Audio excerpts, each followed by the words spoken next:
Fellas, Sean Strickland versus Dricus du Plessis, it's finally happening tonight, and I've just been taking a look at the middleweight division and the potential contenders for Strickland and Dricus, or whoever the champion's going to be, and the kind of number one contender fights that can happen in the fight, specifically in the top 5, and I've just realised that the middleweight division is really interesting. It's in a really interesting spot right now, and I think it's going to start becoming really interesting. Obviously, Dricus du Plessis and Strickland are going to be crowned the champion after tonight, and I'm kind of glad that the Adesanya era is over. Not because I, strongly just dislike Adesanya as a champion, but I'm glad that we've got new, fresh faces in the middleweight division. And even if we look at the potential contenders who could take the belt off these guys, Jared Cannonier. Now, when he fought Adesanya, I wasn't the biggest fan of him. I thought he was close to retirement and he wasn't that great, but he's looked good in his last few.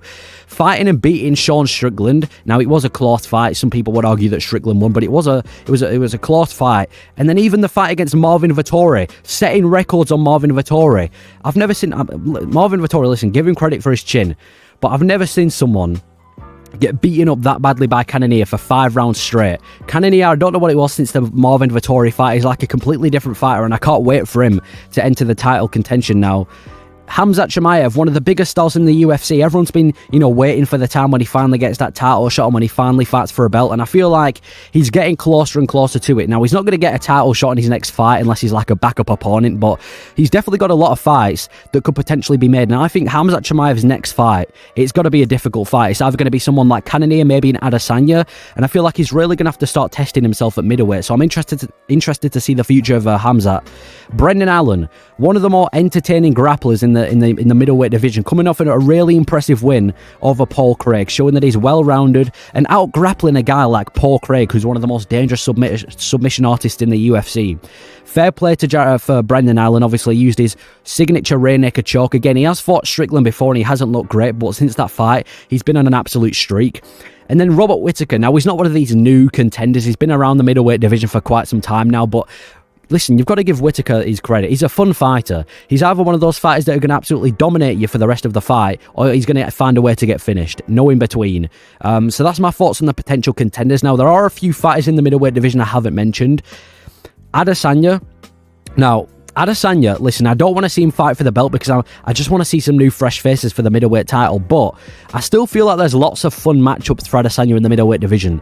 Khamzat Chimaev, this is one of those fights that have kind of been, not rumoured, but we've been kind of speculating how this fight would go for a while, and I feel like now that Adesanya is not the champion and Khamzat Chimaev needs about one fight until he gets a title shot, I feel like it's the perfect time to do Adesanya versus Chimaev. It's probably one of the biggest non-title fights you can possibly make in the UFC, an S-tier striker versus an S-tier grappler, and I think that would be such an entertaining pay-per-view main event for non-title fight.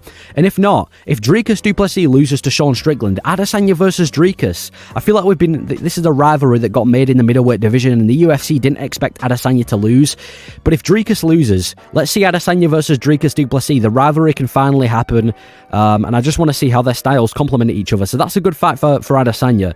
I've also not mentioned Costa because, again, I don't think he's going to be fighting for a belt anytime soon, but they're still fun fights for him. He's been booked against Robert Whittaker. Now, to be honest, do I expect him to show up against Whittaker? I'm not too sure, because we know that Costa's pull-out game is pretty crazy.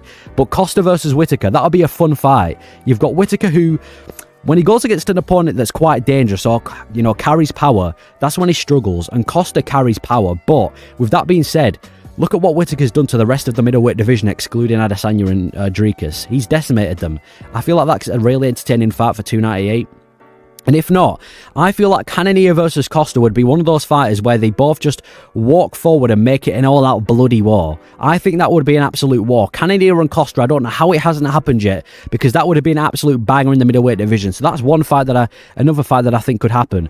Even Conor McGregor versus Michael Chandler. Now, I know they're not middleweights. To be honest, I don't know if McGregor's taking the piss, because he did say that he's going to be moving to 185 against Chandler. I don't know if that's true or if he's just saying that. But if Chandler versus McGregor is happening at 185, that's only going to be positive for the middleweight division. But I don't think they're going to stick at middleweight. But it's still at middleweight. So, I mean, I'm going to count it for the middleweight division. So even that fight, if that happens in the middleweight division, that's obviously good for middleweight. And that brings me on to Sean Strickland versus Dricus du Plessis. Like I said before, they're going to be fighting tonight. I haven't actually made a prediction yet, so I'm going to be doing a last-minute prediction on the winner of this fight and potentially who they could fight next. So, my prediction for this fight is that Dricus du Plessis will TKO Sean Strickland in the 3rd round. Now, I think specifically it's going to be ground and pound, and I'll explain the 3 main reasons why I think Dricus du Plessis is going to win the fight, and then at the end I'll say that, you know, how Sean Strickland can win, how Sean Strickland has advantages in this fight. But starting off with the first reason why I think Dricus du Plessis is going to finish Sean Strickland, and that's because Dricus du Plessis is just a really awkward style for Sean Strickland. Sean Strickland is a very kind of straightforward, technical striker, and he does well against other technical strikers. He does well against people like Adesanya and just technical fighters, Abbas Magomedov, Imavov, overall just people who are technical and are there to strike with him. Dricus du Plessis is not going to do that. He's a really awkward fighter. He's got high pressure, great at mixing up his grappling and striking. Half the time it looks like he doesn't even know what he wants to do. He'll throw a shot and then cancel it mid-shot. And he's a really awkward style, as we've seen against people like Whitaker and Till and Brunson and Tavares. He's just overall a really awkward style for Sean Strickland, and because of that, I feel like he's going to make it awkward for Strickland, and Strickland's just not going to be able to get his game plan going. So that's the first reason, and it's because of the awkward style of Dricus du Plessis. The second reason is that I feel like Dricus du Plessis is going to force Strickland on his back foot. And Strickland, if you've watched Sean Strickland fight, you'll know that he does his best work when he's on the front foot, when he's pressuring his opponents, like he did with Adesanya when he got him against the cage, and then baited Adesanya to throw a shot, and then when he did that, countered with the left hook and dropped him. Or it might have been not left hook. What am I mean about the straight, and dropped him. And then you can just say that in every Strickland fight. Does amazing. Does absolutely amazing when he's pressuring his opponents, like he did with Magomedov, just like he's done in the past in previous fights. Brendan Allen, another example. He just does really good when he's pressuring his opponents. And when you get to a guy like Dricus du Plessis, who's all guns blazing, doesn't give a fuck, bites down on that mouthpiece and comes forward, I feel like he's going to force Strickland on his back foot a lot. And I think that's when Strickland's going to start to kind of do a lot worse than he usually does, and that's where Dricus is going to excel. And if Strickland decided he's not going to go on the back foot and he's just going to come forward, that's where I would give Dricus another advantage, because of his power and because of the fact that he can mix it up so easily and keep Strickland guessing, which we'll talk about in a second. But yeah, I think Dricus is going to force Strickland on his back foot, and he's just going to make the game plan of Sean Strickland way harder. And then the third and final reason why I think Dricus is going to win is because he's a lot more well-rounded than Sean Strickland. He's got way more ways to win. Now, if we look at the record of both of them, Dricus du Plessis got 9 TKOs, Strickland 11, so pretty even when it comes to striking. But then when you look at the submissions, Dricus du Plessis 10 submissions compared to Sean's 4. Now, I don't think Sean's a terrible grappler.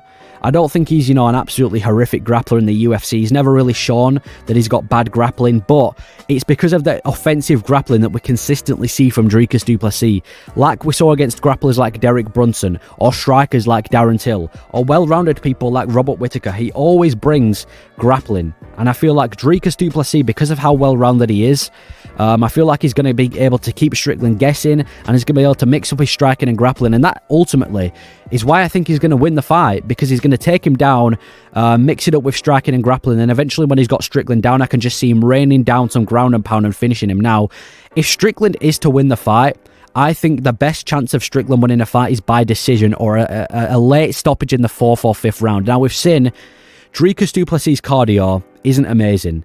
I know he's had this whole nose surgery thing and it's improved, but from the general basis of watching Dricus du Plessis fight, his cardio hasn't been great. And Strickland's got amazing cardio. He's high pace, great cardio fighter. And when it gets in the 4th and 5th round, that is where I would give Strickland the best advantage of winning. And if Dricus du Plessis has blown his load, I would definitely sense a finish to Sean Strickland in the later rounds, or at least maybe able to pick up a 10-8 round here and there. But yeah, overall, that is my predictions for UFC 297.